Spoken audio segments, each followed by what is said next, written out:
राधे राधे, जय श्री कृष्णा। आज मैं आप लोगों को षटतिला एकादशी व्रत कथा सुनाने जा रही हूँ। माघ मास के कृष्ण पक्ष की एकादशी को षटतिला एकादशी कहा जाता है। इस दिन भगवान विष्णु की पूजा की जाती है। इस दिन काले तिल और श्यामा गाय के दान का विशेष महात्म्य बताया गया है। शरीर पर तिल और तिल के तेल की मालिश की जाती है। तिल जल से स्नान किया जाता है। तिल का जलपान किया जाता है। तिलों के ही पकवान खाए जाते हैं। इस दिन विशेष महत्व है तिल का। विधि पूर्वक यह व्रत करने वाले को रोगों से मुक्ति मिलती है और सुखों में वृद्धि होती है। आइए सुनते हैं भगवान श्री हरि विष्णु का माघ मास के कृष्ण पक्ष की षटतिला एकादशी व्रत कथा। एक समय की बात है, दालभ्य ऋषि ने महर्षि पुलत्स्य से पूछा, हे महाराज, मृत्युलोक में मनुष्य ब्रह्म हत्या आदि अनेक प्रकार के महापाप करते हैं, पराये धन की चोरी करते हैं और दूसरों की उन्नति को देख करके ईर्ष्या करते हैं तथा अनेक प्रकार के व्यसनों में फंसे रहते हैं, फिर भी उन्हें नरक प्राप्त नहीं होता है। क्या कारण है? न जाने वे कौन सा दान अथवा पुण्य करते हैं जिससे उनके पाप नष्ट हो जाते हैं। यह सब कृपा पूर्वक कहिए। पुलस्त ऋषि कहते हैं, हे राजन, आपने अत्यंत सुंदर प्रश्न पूछा है। इससे संसार के जीवों का कल्याण होगा। ब्रह्मा, विष्णु, रुद्र तथा इंद्र आदि भी इस गुप्त भेद को नहीं जानते हैं, परंतु संसार के भले के लिए मैं आपको बताता हूँ। माघ मास के लगते ही स्नान आदि से शुद्ध हो, इंद्रियों को वश में करके काम, क्रोध, लोभ, मोह, अहंकार, ईर्ष्या, अभिमान आदि त्याग कर भगवान का स्मरण करना चाहिए। पुष्य नक्षत्र में गोबर, कपास, तिल मिला करके उसके कंडे उपले बनाने चाहिए। उन उपलों से 108 बार हवन करना चाहिए। उस दिन मूल नक्षत्र हो, साथ ही एकादशी तिथि हो तो और भी श्रेष्ठ है। स्नान आदि क्रिया से निवृत्त होकर के देवाधिदेव श्री भगवान विष्णु का पूजन और एकादशी का व्रत करें। रात्रि को जागरण करना श्रेष्ठ होता है। उसके दूसरे दिन धूप, दीप, नैवेद्य आदि से भगवान श्री हरि विष्णु का पूजन करके खिचड़ी का भोग लगाना चाहिए। भगवान विष्णु का पूजन करके पेठा, नारियल, सीताफल और सुपारी सहित अर्घ देते हुए विनय पूर्वक भगवान श्री हरि विष्णु से प्रार्थना करें कि हे भगवान, आप दीनों को शरण देने वाले तथा इस संसार रूपी सागर से जो फंसे हुए प्राणी हैं संसार में, उन प्राणियों का उद्धार करने वाले हैं। हे पुंडरीकाक्ष, हे लक्ष्मीपति, इस तुच्छ व्यक्ति के द्वारा दिया हुआ अर्घ को स्वीकार करें। इसके पश्चात जल से भरा हुआ घड़ा ब्राह्मण को दान करें और इसी समय ब्राह्मण को श्यामा गाय और तिल पात्र में भरा हुआ देना चाहिए। तिल स्नान और भोजन दोनों ही श्रेष्ठ बताया गया है। इस दिन जो मनुष्य जितने तिलों का दान करता है वह उतने ही वर्ष तक स्वर्ग में वास करता है। तिल मिश्रित जल में स्नान करने से, तिल का उपटन और तिल मिश्रित हवन करने से, तिल मिश्रित जल को पीने से, भोजन में तिलों का प्रयोग करने से तथा तिलों का दान करने से, ये 6 कार्य करने से मनुष्य के अनेक प्रकार के किए गए पाप नष्ट हो जाते हैं। इतनी कथा कह करके पुलत्स्य ऋषि कहने लगे कि एक समय नारद जी ने भी भगवान श्री विष्णु से इसी प्रश्न को कहा था और भगवान ने षटतिला एकादशी का जो महात्म्य नारद जी से कहा था वह मैं तुमसे कहता हूँ। भगवान विष्णु कहने लगे, हे नारद मुनि, मैं आंखों देखी एक सत्य घटना कहता हूँ, तुम ध्यान पूर्वक सुनो। प्राचीन काल में मृत्युलोक में एक ब्राह्मणी रहती थी। वह सदैव व्रत किया करती थी। एक समय वह 1 मास तक लगातार व्रत करती थी। इसके कारण उसका शरीर अत्यंत दुर्बल हो गया। यद्यपि वह अत्यंत बुद्धिमान थी, फिर भी उसने सभी देवताओं के निमित्त धन तथा अन्न का दान नहीं किया। इससे मैंने सोचा कि ब्राह्मणी ने व्रत आदि से अपना शरीर शुद्ध कर लिया और इसको विष्णु लोक तो मिल ही जाएगा, परंतु इसने कभी भी अन्न दान नहीं किया। इससे इसकी तृप्ति होना कठिन है। ऐसा सोचकर मैं एक भिखारी बनकर के मृत्युलोक में उस ब्राह्मणी के पास गया और उससे भिक्षा मांगी। वह बोली, हे महाराज, आप यहाँ किस लिए आए हैं? मैंने कहा, हे ब्राह्मणी, मुझे भिक्षा चाहिए। इस पर उसने एक मिट्टी का ढेला मेरे भिक्षा पात्र में डाल दिया और मैं उसे लेकर के स्वर्ग लौट आया। कुछ समय बीतने पर वह ब्राह्मणी शरीर त्याग कर स्वर्ग में आई। मिट्टी का दान करने से उस ब्राह्मणी को स्वर्ग में सुंदर महल मिला, परंतु उसने अपने घर को अन्न आदि सामग्रियों से शून्य पाया। तब वह मेरे पास आकर बोली, हे भगवान, मैंने तो अनेकों व्रत आदि द्वारा आपकी पूजा की है, परंतु फिर भी मेरा घर अन्न आदि से शून्य क्यों है? मैंने कहा, पहले तुम अपने घर जाओ, देवताओं की स्त्रियां तुम्हें देखने के लिए आएंगी। उसने षठतिला एकादशी का पुण्य और विधि सुन लेना, तभी द्वार खोलना। भगवान के ऐसे वचन को सुनकर वह अपने घर आ गई। जब देव स्त्रियां आईं तो उन्होंने द्वार खोलने के लिए कहा, तो ब्राह्मणी बोली कि आप मुझे देखने के लिए आई हैं, तो सबसे पहले षठतिला एकादशी व्रत का महात्म्य कहिए। इससे उनमें से एक देव स्त्री ने षठतिला एकादशी का महात्म्य कह सुनाया। ब्राह्मणी ने महात्म्य सुनकर के घर का द्वार खोल दिया। देवांगनाओं ने देखा कि वह न तो गांधर्व है और न ही आसुरी है, वरन सांसारिक वृद्धा है। उस ब्राह्मणी ने देवी के कथन अनुसार षठतिला एकादशी का व्रत किया। इसी के प्रभाव से वह देव कन्याओं के समान सुंदर और रूपवती हो गई तथा उसका घर अन्न आदि समस्त सामग्रियों से भरपूर हो गया। जिस प्रकार से भगवान श्री हरि विष्णु ने उस बूढ़ी माता पर प्रसन्न होकर के उस पर कृपा करी और षठतिला एकादशी व्रत को रखने से उस बूढ़ी माता का कल्याण हुआ, इसी प्रकार इस कथा को कहने वाले की और कथा सुनने वाले पर भगवान श्री हरि विष्णु की कृपा हो और उसका कल्याण हो। आशा करती हूँ कि आप लोगों को यह कथा बहुत ही अच्छी लगी होगी। भगवान श्री हरि विष्णु की जय हो, माता लक्ष्मी की जय हो, भगवान शंकर की जय हो, षठतिला एकादशी माता की जय हो। कृपया वीडियो को लाइक, शेयर, सब्सक्राइब अवश्य करिएगा। राधे राधे। आज मैं आप लोगों को एक बहुत ही सुंदर भगवान विष्णु, माता लक्ष्मी और उनके भक्त की कथा सुनाने जा रही हूँ। बड़े ही प्रेम पूर्वक इस कथा को सुने। बहुत ही सुंदर कथा है, पौराणिक कथा। एक समय की बात है, यह त्रेता युग की बात है। त्रेता युग में एक गांव में एक ब्राह्मण देवता भगवान विष्णु के अनन्य भक्त थे।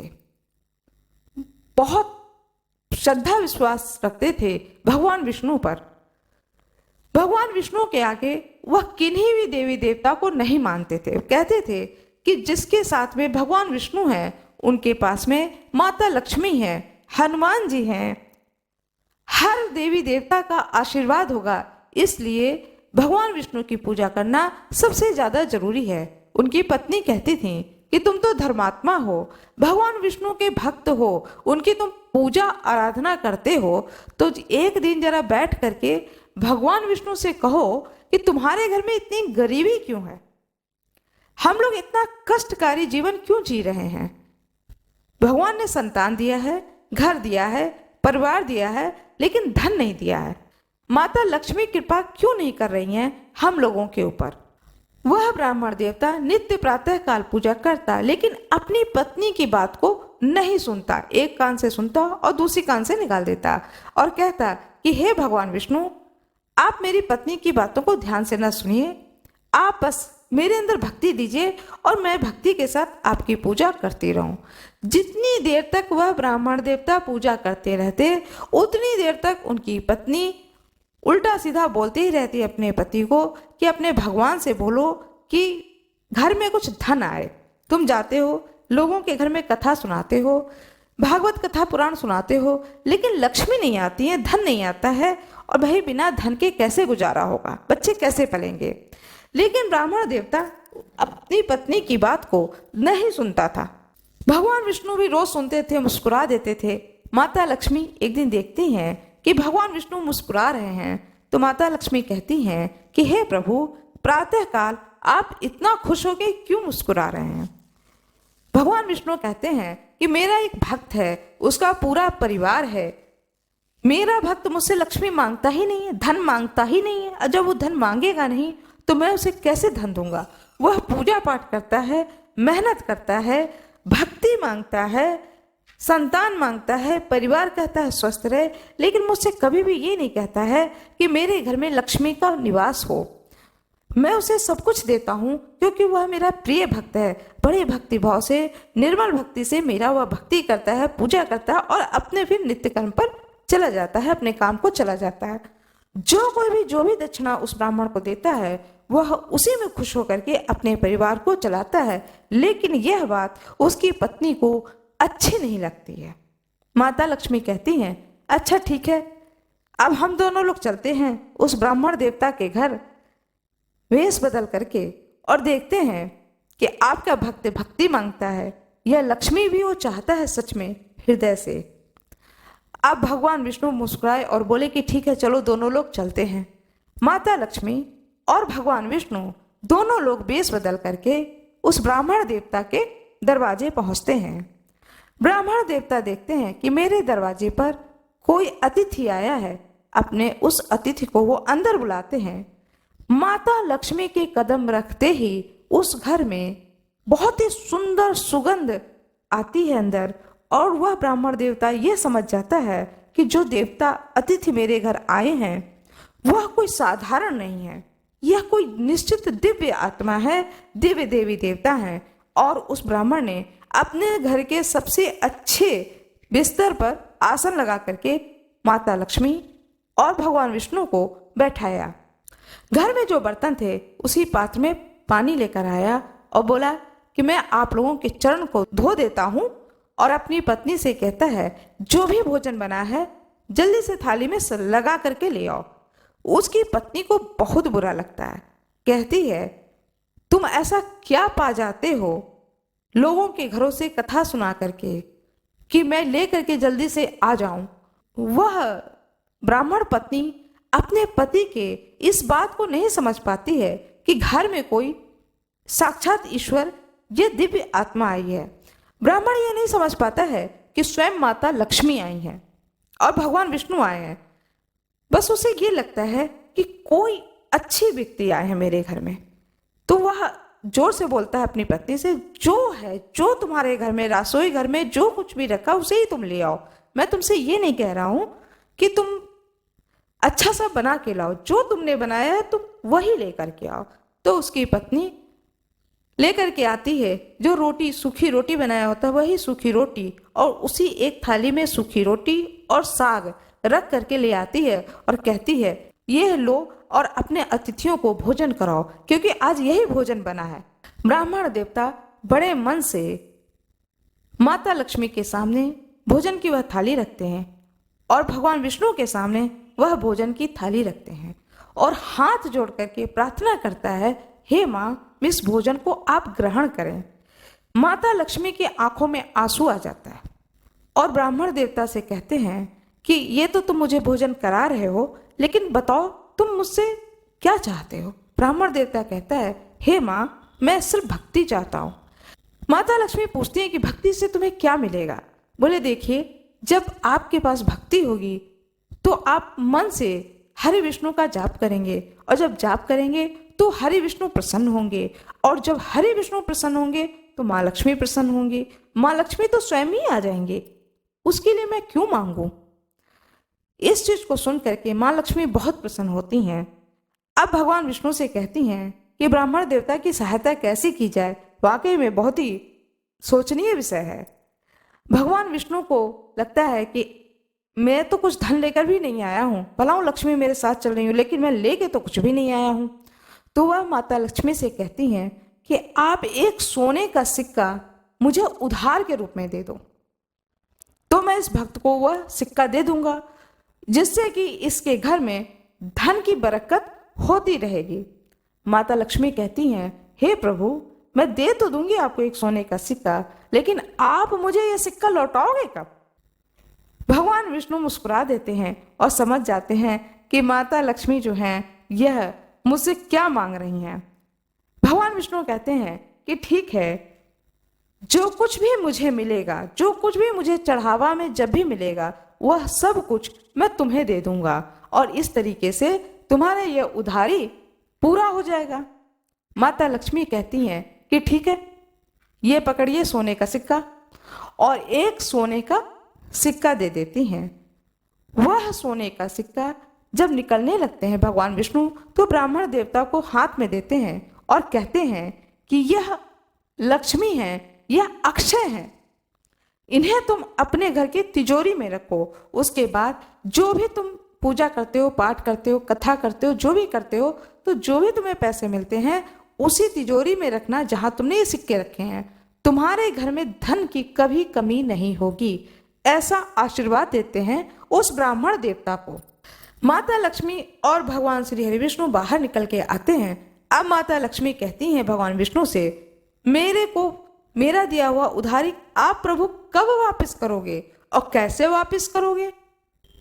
भगवान श्री हरि विष्णु ने तब बोले कि मुझे आपके इस उधारी को चुकता करने के लिए, वापस करने के लिए इसी पृथ्वी लोक पर अपना एक निवास स्थान बनाना पड़ेगा।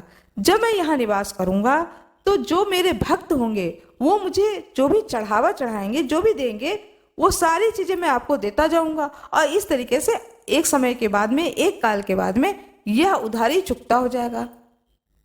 माता लक्ष्मी कहती हैं कि ठीक है, जैसी आपकी इच्छा। आप भगवान विष्णु कुछ दूर आगे जाते हैं तो तिरुपति बालाजी के रूप में एक मंदिर में जाकर के स्वयं शंभु मूर्ति के रूप में बन जाते हैं और वहां पर जो भी भक्त, उनकी मनोकामना, जो भी भक्त उस मंदिर में पूजा करने आता था, भगवान श्री हरि विष्णु उसकी मनोकामनाओं की पूर्ति करते थे, ऐसा कहा जाता है। और जब मनोकामनाओं की पूर्ति होती थी तो लोग वहां पर सोना, चांदी, आभूषण जो कुछ भी चढ़ाते थे तो भगवान हरि विष्णु उसे उठा करके माता लक्ष्मी को दे देते थे और कहते थे, तुमने मुझे एक सिक्का दिया, मैंने तुम्हें इतने सारे जेवर दिए हैं, अब उधारी चुकता? माता लक्ष्मी कहती हैं, वो तो मूलधन है, ये ब्याज है, ब्याज आपने दिया है, मूलधन अभी दिया नहीं है। आज तक ऐसी मान्यता है कि आज तक तिरुपति बालाजी माता लक्ष्मी को ब्याज ही दे रहे हैं, उनका मूलधन वापस ही नहीं कर पाए हैं। जबकि कितना चढ़ावा आता है तिरुपति बालाजी को, और ऐसी मान्यता है कि तिरुपति बालाजी मन ही मन सारे चढ़ावा को माता लक्ष्मी को समर्पित कर देते हैं और उस उधारी को चुकता करने के लिए भगवान श्री हरि विष्णु को तिरुपति बालाजी के रूप में इस पृथ्वी लोक पर रहना पड़ा, स्थापित करना पड़ा। और स्थापित करके आज भी तिरुपति बालाजी माता लक्ष्मी के रुपए को, उधारी जो उन्होंने रुपए लिए थे, उसको वो दे रहे हैं। ऐसी कथा प्रचलित है। यह मैं कथा जो आपको सुना रही हूं, यह कथा पौराणिक कथा है। आशा करती हूं कि आप लोगों को यह कथा बहुत ही अच्छी लगी होगी।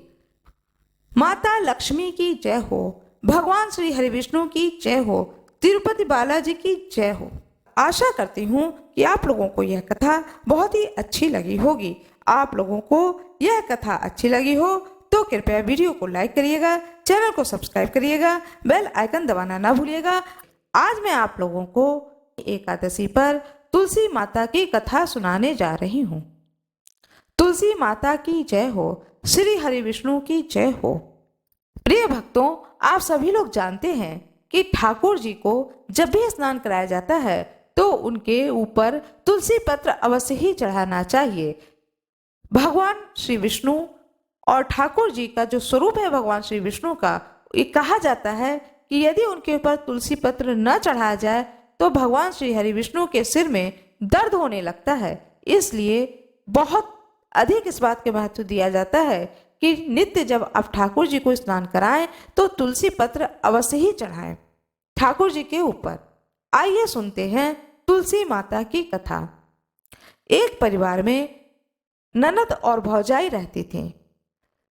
जो ननद थी वह तुलसी माता की बड़े ही प्रेम पूर्वक, श्रद्धा पूर्वक, भक्ति से प्रतिदिन पूजा किया करती थी। नित्य तुलसी जी को जल देती थी, धूप लगाती थी, धूप दीप नैवेद्य लगाती थी और सिंदूर चढ़ाती थी। इस प्रकार से नित्य तुलसी माता की पूजा करती थी। छोटी उम्र से वह ननद पूजा करती थी डेली में। कुछ समय के बाद धीरे धीरे वह ननद बड़ी होने लगती है, शादी के योग्य हो जाती है। तब आसपास के लोग और रिश्तेदार के लोग भौजाई को टोकने लगते हैं कि तुम्हारी यह ननद अब बड़ी हो गई है, शादी के योग्य हो गई है, उत्तम घर वर देकर तुम इसका विवाह कर दो। भौजाई को बहुत गुस्सा आता था अपनी ननद के ऊपर कि यह कोई काम में मन इसका नहीं लगता है, सिर्फ एक काम में इसका मन लगता है, तुलसी माता की पूजा करने में। भौजाई सोचती है मन ही मन कि जब इसकी शादी होगी तो जो बारात आएंगे उनको मैं तुलसी की पत्ती और मंजरी भोजन में दूंगी, तुलसी का माला ही पहना करके भेजूंगी, यही इसका आभूषण होगा। और तुलसी की पत्ती ही मंजरी इसके बक्से में रख दूंगी, वही इसका साड़ी और जो भी सामान होता है वो होगा, यही मैं दूंगी। सिर्फ तुलसी की पत्ती और तुलसी की मंजरी ही मैं इसको दूंगी। एक समय आता है कि उस ननद की शादी हो जाती है। जब शादी हो रही होती है तो बारात आता है। जब बारात आ जाती है तब भौजाई तुलसी के गमले को तोड़ करके बारातियों के सामने रख देती है। तुलसी माता की कृपा से वह तुलसी की पत्ती और मंजरी और मिट्टी सभी तरह तरह के व्यंजन में बदल जाते हैं। पूरे बाराती उन सारे व्यंजनों को खाते हैं और बहुत ही तारीफ करते हैं। फिर भौजाई जो है वह ननद को तुलसी की माला और मंजरी का ही श्रृंगार आभूषण बना देती है और उसी से कान के, गले के और बाल में लगाने के लिए चूड़ा, ये सारी चीजें बना देती है। चूड़ी की जगह मंजरी का ही कंगन बनाकर पहना देती है और कहती है यही तुम पहनो, क्योंकि तुम यहाँ जितने दिन रही तुमने सिर्फ तुलसी माता की पूजा करी है और तुम्हें किसी भी काम में तुम्हारा मन ही नहीं लगा है। ऐसा कह करके भौजाई वह सारी चीजें तुलसी के पत्ती को बना करके पहना देती है। माता तुलसी की कृपा से वह सारे गहने, स्वर्ण आभूषण हीरे मोती में बदल जाते हैं, सोने में और हीरे में बदल जाते हैं और बहुत ही सुंदर आभूषण बन जाते हैं। यह देख करके भौजाई को बड़ा ही आश्चर्य होता है कि मैंने अपने हाथों से इसे तुलसी की पत्ती और मंजरी के आभूषण पहनाए हैं, लेकिन देखो ये तो सारे सुंदर आभूषण और गहने बन गए हैं। फिर उस लड़की की विदाई होती है तो उसके बकस में भी भौजाई सिर्फ तुलसी की पत्ती और मंजरी रख देती है।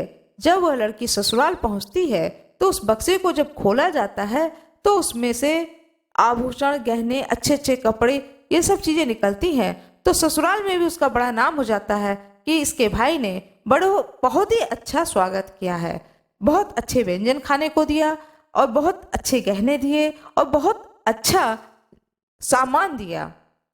वो लोग यह नहीं जानते थे कि यह सारी चीजें माता तुलसी की कृपा से हो रही हैं। वह लड़की ससुराल में भी जाकर माता तुलसी की पूजा करना नहीं छोड़ा। वह नित्य उसी प्रकार से पूजा करती रही तुलसी माता की, जिस प्रकार से उसने मायके में बचपन से करती रहती थी। बहुत समय जब बीत जाता है तो भाई कहता है अपनी पत्नी से कि मैं सोचता हूँ कि अपनी बहन के घर एक दिन घूम आऊं, देख आऊं कि वह कैसी है। यह सुन करके उसकी भौजाई को अच्छा नहीं लगता है। वह कहती है कि ठीक है, जाओ, चले जाओ। तो भाई कहता है कि थोड़ा बहुत जो अच्छी चीजें हों वह रख दो, बच्चों के कपड़े रख दो, मिठाई रख दो। उसकी भाभी कहती है ये सब चीजें ले जाने की जरूरत नहीं है, वह यहाँ जितने दिन रही है सिर्फ तुलसी माता की ही पूजा की है। तो तुम एक काम करो, तुलसी की पत्ती लेकर जाओ और यही तुम देना अपनी बहन को। वह भाई तुलसी की पत्ती लेकर जाता है, लेकिन तुलसी माता की कृपा से वह सारे तुलसी की पत्ती श्रृंगार के सामान में और कीमती वस्तुओं में परिवर्तित हो जाता है। जब भाई अपनी बहन को वह बैग देता है तो बहन कहती है भैया इतना सुंदर और इतनी महंगी चीजें लाने की क्या जरूरत थी। भाई भी देखकर आश्चर्यचकित रह जाता है। फिर वह जब लौट कर आता है तो अपनी पत्नी से कहता है कि बिटिया जो हम लोगों की है उससे समझाओ कि वह भी नित्य तुलसी माता की पूजा किया करे।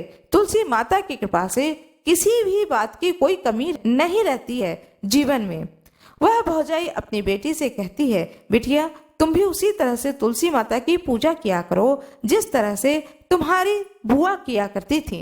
लेकिन उस लड़की को पूजा करने में इतना मन नहीं लगता था। फिर धीरे धीरे वह लड़की भी सयानी हो जाती है और उसके भाई अपनी बिटिया की शादी तय कर देते हैं। शादी का दिन आता है, बारात आती है। उसी तरीके से जिस तरह से उस भौजाई ने अपनी ननद के बारातियों के सामने तुलसी का गमला तोड़कर फेंक दिया था, उसी तरह से बारातियों के सामने तुलसी का गमला तोड़ देती है। किंतु इस बार वह सारे के सारे मिट्टी के मिट्टी ही रह जाते हैं। तुलसी की पत्ती ही रहती है और मंजरी मंजरी की ही रहती है। यह देख करके सारे बाराती चिल्लाने लगते हैं और गुस्सा हो जाते हैं कि यह क्या बात हुई, आप लोगों ने भोजन के स्थान पर यह मिट्टी दिया है, यह तुलसी की पत्ती दी है, यह मंजरी दी है। इस स्थिति को देख करके भौजाई समझ जाती है कि मेरी ननद ने बड़े ही मन से श्रद्धा और विश्वास के साथ में माता तुलसी की पूजा की है। मेरी बेटी ने इतने श्रद्धा विश्वास के साथ में माता तुलसी की पूजा नहीं की है। इसीलिए जो चमत्कार, जो कृपा माता रानी ने, तुलसी माता ने मेरी ननद के ऊपर किया, वह कृपा मेरी बेटी के ऊपर नहीं हुआ।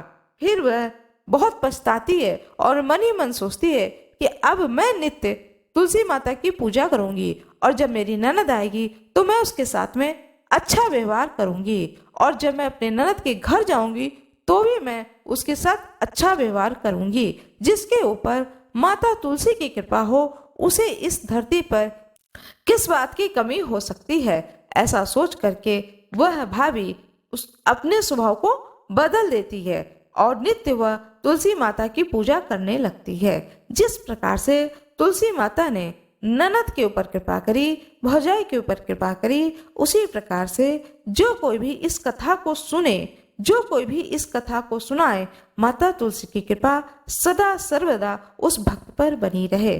तुलसी माता की जय हो। भगवान श्री हरि विष्णु की जय हो। भगवान श्री गणेश की जय हो। आशा करती हूँ कि आप लोगों को यह कथा बहुत ही अच्छी लगी होगी। यदि आप लोगों को यह कथा अच्छी लगी हो तो कृपया वीडियो को लाइक जरूर करिएगा, चैनल को सब्सक्राइब करिएगा, बेल आइकन दबाना ना भूलिएगा। आज मैं आप लोगों को दो कथा सुनाने जा रही हूँ। एकादशी व्रत कथा, षटतिला एकादशी व्रत कथा। प्राचीन काल में वाराणसी में एक गरीब अहीर रहता था। वह जंगल से लकड़ी काटकर बेचने को जाता था शहर में। जिस दिन उसकी लकड़ी न बिकती तो पूरा परिवार ही भूखा रह जाता था, क्योंकि उसका काम ही था लकड़ी काटना और शहर में ले जाकर के बेचना। एक दिन वह साहूकार के घर लकड़ी बेचने गया। साहूकार के यहाँ उसने देखा कि किसी उत्सव की तैयारी चल रही है। अहीर ने सेठ जी से डरते डरते पूछा, सेठ जी यह किस चीज की तैयारी हो रही है? सेठ जी ने बताया कि यह षटतिला एकादशी व्रत की तैयारी चल रही है। इस व्रत को करने से गरीबी, रोग, पाप, हत्या आदि भव बंधन से छुटकारा मिल जाता है तथा धन एवं पुत्र की प्राप्ति होती है। घर पहुंच करके उस अहीर ने भी अपनी स्त्री और बच्चों सहित इस षटतिला एकादशी व्रत को विधियान पूर्वक किया, जिसके फलस्वरूप वह कंगाल से धनवान हो गया। अब मैं दूसरी कथा आप लोगों को सुनाने जा रही हूँ, जो कि भगवान श्री कृष्ण ने युधिष्ठिर जी से बताया है। युधिष्ठिर जी ने पूछा, हे श्री कृष्ण, हे जगन्नाथ, हे आदिदेव, हे जगतपते, माघ मास के कृष्ण पक्ष में कौन सी एकादशी होती है? उसके लिए कैसी विधि है तथा उसका फल क्या है? महाप्राज्ञ कृपा करके यह बातें बतलाइए। श्री भगवान बोले, नृप श्रेष्ठ सुनो, माघ मास के कृष्ण पक्ष की जो एकादशी है वह षटतिला के नाम से विख्यात है।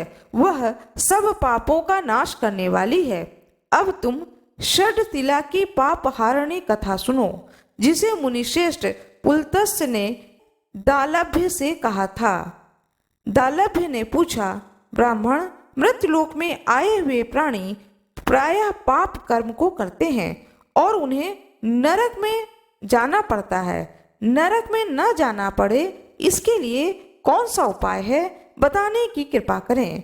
पुलत्स्य ऋषि बोले, हे महाभाग, तुमने बहुत अच्छी बात पूछी है, बतलाता हूँ, सुनो। माघ मास आने पर मनुष्य को चाहिए कि वह नहा धो करके पवित्र हो, इंद्रियों को संयम में रखते हुए काम, क्रोध, अहंकार, लोभ और चुगली आदि बुराइयों को त्याग दे।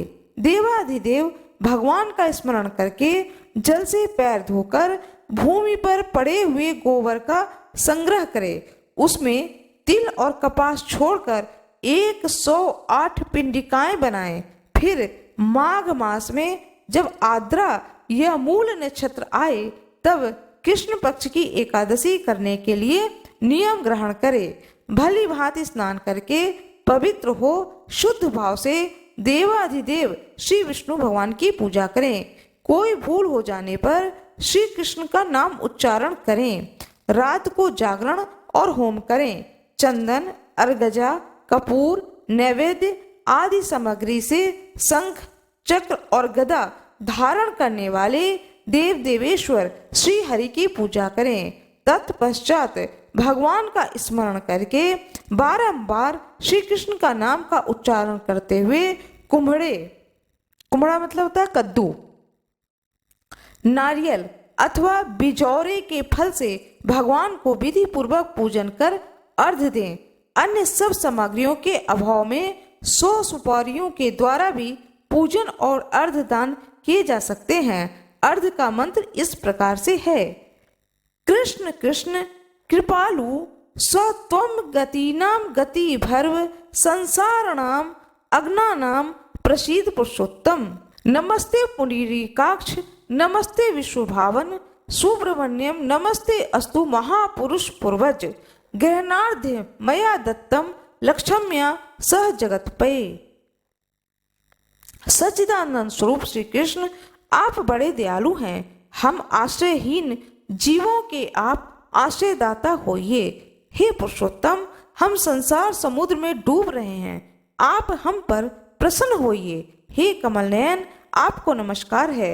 विश्व भावन, आपको नमस्कार है। सुब्रह्मण्यम महापुरुष, सबके पूर्वज, आपको नमस्कार है। जगत पते, आप लक्ष्मी जी के साथ मेरा दिया हुआ अर्घ स्वीकार करें।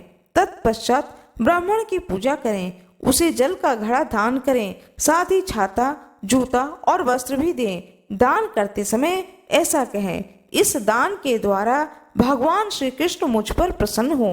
अपनी शक्ति के अनुसार श्रेष्ठ ब्राह्मण को काली गौ दान करें। द्विज श्रेष्ठ विद्वान पुरुष को चाहिए कि तिल से भरा हुआ पात्र भी दान करें। उन तिलों के बोने पर उनसे जितनी शाखाएं पैदा हो सकती हैं, उतने 1000 वर्षों तक वह स्वर्ग लोक में प्रतिष्ठित होता है। तिल से स्नान करें, तिल का उपटन लगाएं, तिल से होम करें, तिल मिलाया हुआ जल पिएं, तिल का दान करें और तिल को भोजन के कामों में लें। इस प्रकार 6 कामों में तिल का उपयोग करने से यह एकादशी षटतिला एकादशी कहलाती है, जो सब पापों का नाश करने वाली है।